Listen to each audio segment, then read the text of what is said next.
गरीब लोगों के लिए उनकी ईमानदारी सबसे बड़ी चीज़ होती है, क्योंकि उनके पास पैसा तो होता नहीं है। ईमानदारी के बलबूते पर ही अपना जीवन गुजारते हैं। बड़े लोगों के बीच उनके बीच में विश्वास बनाकर अपनी ज़िंदगी को जैसे तैसे पूरा करते हैं गरीब लोग। लेकिन फिर भी उनकी ईमानदारी के ऊपर अगर शक किया जाए और उनके ऊपर उंगली उठाई जाए तो बड़ा दिल टूटता है। लोग जो गरीब लोग होते हैं बड़ा उनका दिल टूटता है। कहते हैं कि अमीर लोगों के दिलों में दिल नहीं, पत्थर के सीने होते हैं। आज की कहानी इसी के ऊपर डिपेंड है। दोस्तों, मालकिन ने की जब नौकरानी की बेइज्जती, तो फिर नौकरानी ने जो किया उसके बाद जानेंगे तो आप भी चकित रह जाएंगे। पूरी जानकारी यहाँ पर लेने वाले हैं, वीडियो को अंत तक जरूर देखिएगा। नमस्कार, मैं हूँ सुदेश कुमार और मेरे गोपाल चैनल में आपका स्वागत है। दोस्तों, एक बिमला नाम की अनाथ लड़की रहती है, अनपढ़ है और अनपढ़ होने के साथ साथ वह लोगों के घरों में काम करके अपना गुजर बसर करती है। माँ बाप है नहीं, छोटा भाई है और छोटे भाई को वह पढ़ा लिखा कर अफसर बनाना चाहती है। छोटे भाई की पूरी तरह से केयर करती है, खुद घरों में काम करती है। कई बार उसको घरों में काम मिल जाते तो कई बार वह छुट्टी पर घर बैठा रहा करती, कोई खाने के लिए कुछ सामान भी नहीं रहा करता।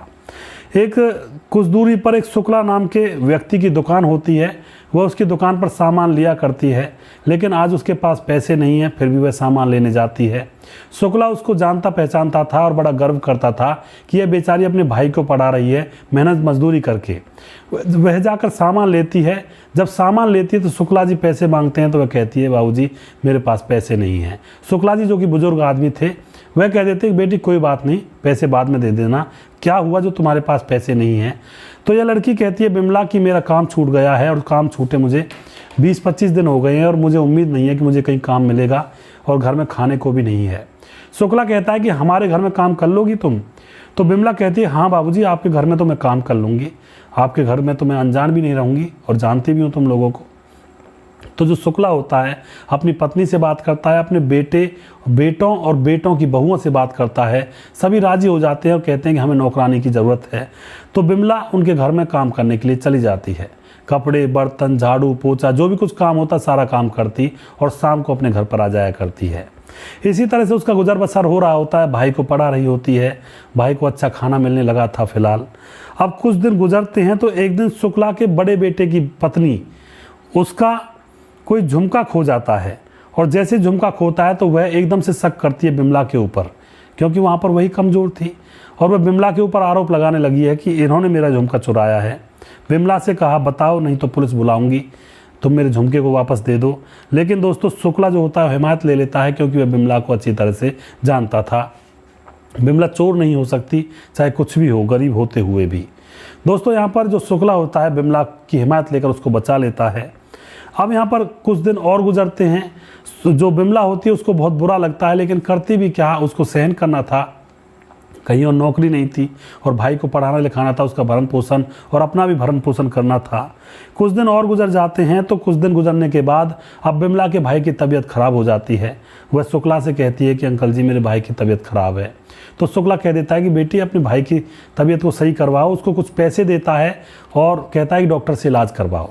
तो बिमला 3 दिन के लिए घर से गायब हो जाती है, यानी कि 3 दिन नौकरी पर नहीं आती है। भाई का इलाज करवाती है और भाई ठीक हो जाता है। उसके बाद चौथे दिन वापस आती है।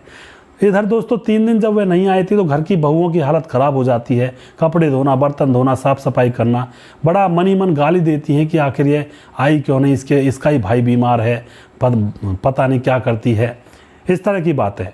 तो चौथे दिन बिमला जब वापस काम पर आती है तो जो बहुएं होती हैं, जो बड़ी बहू होती है, दोबारा से वही उससे जलती फूकती थी। वह समझती थी कि शायद बाबूजी इनको पैसे देते हैं सामान लाने के लिए, वापस पैसे उल्टा नहीं देती है, पैसों को बचा लेती है। इन्हीं बातों को लेकर वह जला करते थे। तो बड़ी बहू फिर से बोल देती है कि तू कहाँ थी 4 दिन से। बिमला कहती है कि दीदी, मेरा भाई बीमार था, उसका इलाज करवाना जो था। तो जो बिमला की बड़ी नौकरानी होती है, यानी कि जो शुक्ला के बड़े बेटे की पत्नी, वह एक बात कह देती है कि तुम्हारा भाई बीमार ही तो था, मरा तो नहीं था। दोस्तों, यह बात सुनकर के बिमला के कलेजे पर मानो जैसे सांप लौट गया हो, क्योंकि उसका एक भाई ही तो था जो उसकी संपत्ति था, उसका जीने का सहारा था, और उसके बारे में यह ऐसे बोल रही है। तो यहाँ पर बिमला के दिल पर लग जाती है और बिमला ने कहा, हमारे लिए हमारा ईमान ही धर्म है मैम साहब, और अब हम तुम्हारे साथ काम नहीं करेंगे। आपने मेरे भाई के ऊपर उंगली कैसे उठाई, वही तो मेरा जीने का सहारा है, और अब मैं इस घर में काम कतई नहीं करूँगी। और वह इस घर को छोड़कर जाने लगती है। शुक्ला उसको रोकता है, लेकिन वह कहती है, बाबूजी, मैं उस घर में काम नहीं कर सकती जहाँ पर मेरे भाई के लिए ऐसे शब्द बोले जाते हों। मुझसे चाहे कुछ भी कह लो, लेकिन मेरा छोटा भाई मेरे लिए मेरा सहारा बनेगा। वही तो मेरे लिए सब कुछ है, ना मेरे माँ बाप हैं। मैं मेहनत मजदूरी करके उसको पढ़ा रही हूँ और उसको गालियाँ ये दे रही है बिना कुछ बात के ही, तो मैं उसको सहन नहीं कर सकती। तो वह घर छोड़कर चली जाती है और बहुएं सारी दोबारा से काम में लग जाती हैं। तो गरीबों के लिए दोस्तों, मैंने पहले ही कहा था, ईमान, धर्म और उनकी ईमानदारी ही उनका धन होता है। क्योंकि गरीब लोगों के पास पैसा तो होता नहीं है, अमीरों के साथ उनको तालमेल रखना है, तो अमीरों के साथ वो अपनी ईमानदारी प्रस्तुत करके अब अमीरों का मन मोहते हैं और उनके साथ अपना जीवन बसर करते हैं। गरीबी बहुत बुरी चीज़ है। जब इंसान गरीबी से गुजरता है तभी उसको पता चलता है कि गरीबी में एक एक पैसा कैसे पैदा किया जाता है। कई बार तो 10 रुपये पैदा नहीं होते हैं और अपने काम बिगड़े पड़े रहते हैं, या सोचते हैं कि चलो 10 रुपये कहीं से आएंगे तो ये काम करेंगे। तो गरीबी ना दे भगवान किसी को। और अगर कोई गरीब पैदा भी हुआ है तो उसको गरीब मरना नहीं चाहिए। उसको अपने 4 हाथ पैरों से कमा कर कम से कम इतना तो करना चाहिए समाज में कि लोग उसकी तरफ गंदी नज़रों से ना देखें कि देखो इसके पास कुछ भी नहीं है, गरीब है साला। तो इस तरह से ज़िंदगी को ना गुजारें दोस्तों। जीवन को अच्छे तरह से जिए। 4 हाथ पाँव दिए हैं, अच्छी तरह से कमाएं, पैसे कमाएं खूब, ऊपर वाले का नाम लें, माँ बाप की सेवा करें, घर परिवार को अच्छे से चलाएं। इसी का नाम जीवन होता है। अगला प्रोग्राम जल्दी फिर से लेकर आऊँगा, तब तक आप देखते रहिए मेरे गोपाल चैनल। जय हिंद, जय भारत।